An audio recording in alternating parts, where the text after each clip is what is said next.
Hi friends, welcome to Chandamama Kathalu. I hope all of you are doing well. This pandemic has taught us a lot of lessons. I'm sure most of us, like me, have accumulated so much fat that now we are looking at fighting that, isn't it? So let's see how to fight fat in this beautiful story. Yep, the name of the story is How to Fight Fat.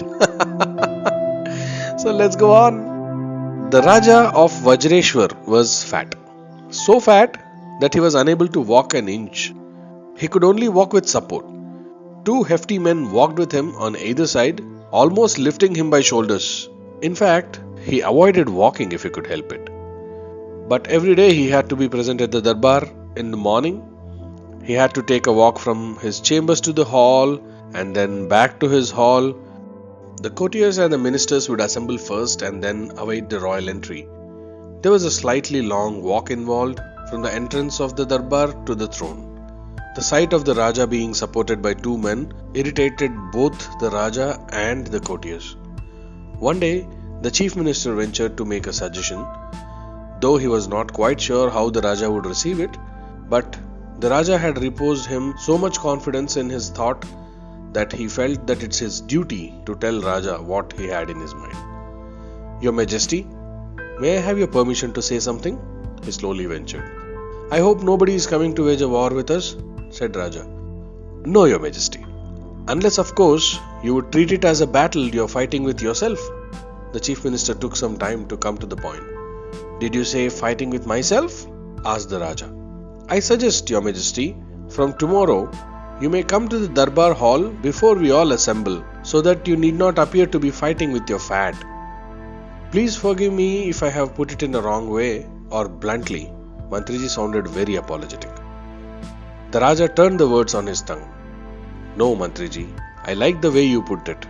Fighting with fat, said the Raja. True, I have been in a way really fighting with myself. Yours is a good idea. I shall proceed to the Darbar hall first, and when I am seated, the guards will make an announcement, and then you all can troop in. And I shall leave for my chambers only after all of you leave. The chief minister was happy that Raja did not take his suggestions amiss. Your Majesty is very kind and understanding, Mantriji reciprocated. We shall assemble at the portico and come in only after we get a signal from the guards. That night, Raja contemplated on the minister's suggestion and, well, for a long while, he thought about it. There was no physician in the kingdom who had not tried his treatment on the king to reduce his fat. What his ministers had said was true. He has been fighting with his fat.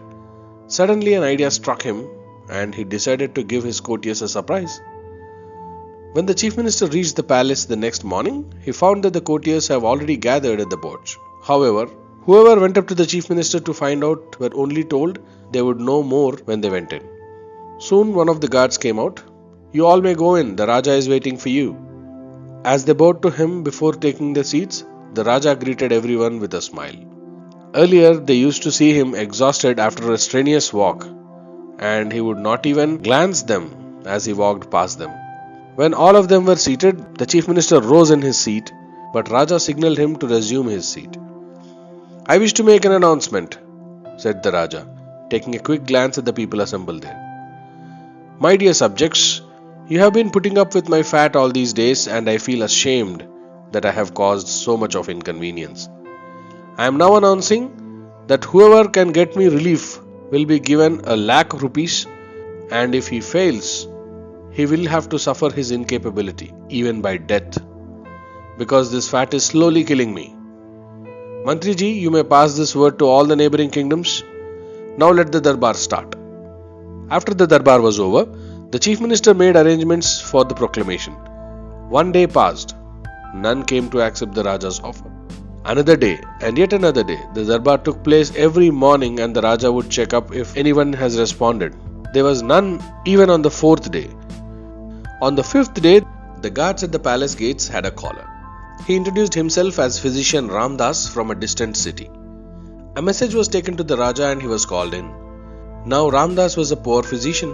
He had a very few patients going to him and he was finding it really difficult to make both the ends meet.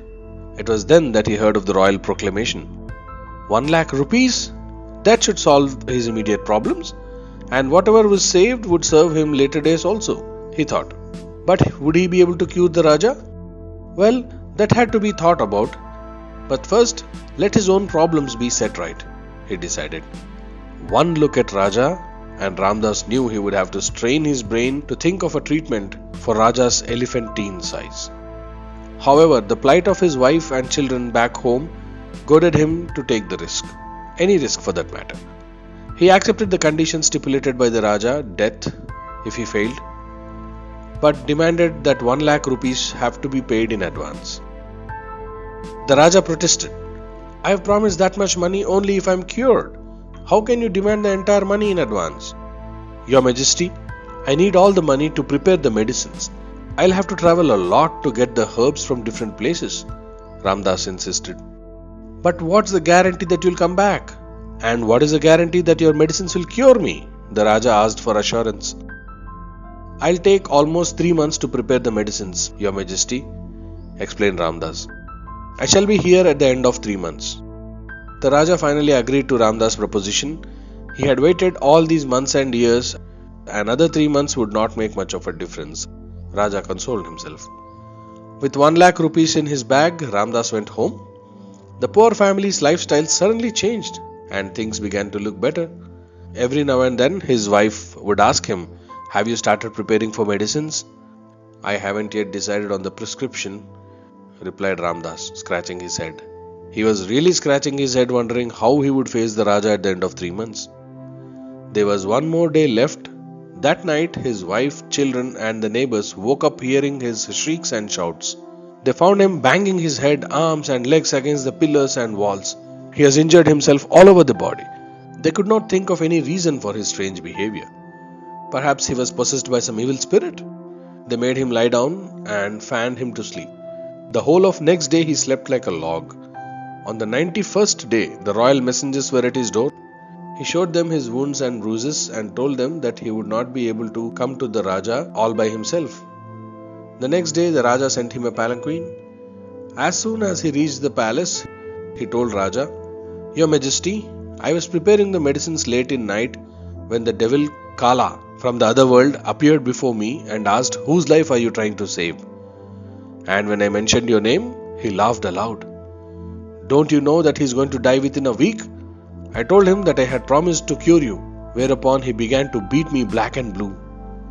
I'll see to it that you die first. I don't know what happened, but I fell into a swoon and woke up after a whole day. Kala must have taken me for dead and left me. I'm afraid he's hovering over the palace, marking his time to carry you away. If that be the case, do you think this poor physician will be able to save you, my lord? Ramdas fell at Raja's feet. When he got up, he saw Raja was staring at the ceiling and signaling that he be left alone. Ramdas hurried out of the palace. The Raja straightway went to his cot and laid down. He was despairing for his life. He refused to drink or eat. One day passed, no darbar was held. The ministers gathered in a room next to the royal chambers. The courtiers awaited at the portico, hoping that they might be called in any time. 2 days, 3 days, 1 whole week has passed. The Raja never even took a wink of sleep as he awaited Kala to make his appearance. But no Kala went to him even after full 7 days. Now the Raja got up. He felt rather light. He stood up, thought he would try to walk. Yes, he really made it, without any support. He sent the palanquin for the physician, asking him to meet him at the darbar. The darbar was in session when Ramdas was ushered in. Kala seems to have spared me. What kind of treatment you thought for me, Ramdas? The Raja inquired. The physician merely smiled. Here, take it. This is 1 lakh rupees more for you. Look me up every week. The Raja gave him a bag. Ramdas bowed low before accepting the bag, eyes closed. He did not want Raja to see the twinkle in his eyes. When Ramdas got out, the minister called him and asked him what was the trick. Ramdas smiled and said, Raja, for all this 1 week, has thought only about his life and how precious it is. Now he understands it better than any one of us, and his first success was him being able to walk all by himself after all these years. Now, each week I am going to come and boost his confidence a little with a small little medicine that I have made, and I am sure Raja, with the confidence that he has acquired now and his confidence in the medicine and the love for his life, will now help him fight his fat. Both the minister and Ramdas looked at each other and smiled in a way that only they can understand. Lovely, isn't it? Yes, my dear friends. Confidence is a great thing. It's really something which most people underestimate a lot, but when you have confidence, it shows. Confidence is the most important ingredient for success. You have to be confident in anything that you do to achieve success in that. I am sure most of you must have read a book named Think and Grow Rich by Napoleon Hill. If you have not, I am sure you have missed something in your life. Please do go ahead and read the beautiful book. It's the work of 25 years put into a small book, my dear friends, which is not a joke. So go on, grab the book and read it out. I'll be back here next week with another great story.